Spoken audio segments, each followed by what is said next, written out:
Ledakan dan kebakaran hebat melanda Tel Aviv sejak seminggu terakhir.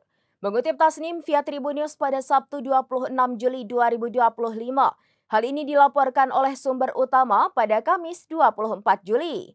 Dilaporkan setelah serangkaian gangguan listrik di Yerusalem dan wilayah selatan, Tel Aviv kini dilanda insiden mencurigakan dalam sepekan terakhir.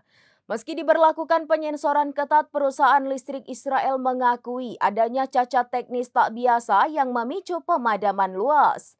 Ledakan dan kebakaran juga dilaporkan terjadi pada infrastruktur listrik bertegangan tinggi. Adapun dalam 2 tahun terakhir, insiden serupa berulang tanpa kejelasan sumber dan hingga kini masih digolongkan sebagai gangguan misterius.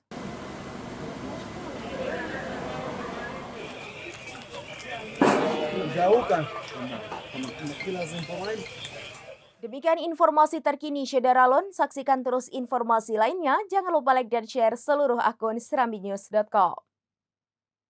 Download Tribun X sekarang. Menghadirkan lokal menjadi Indonesia.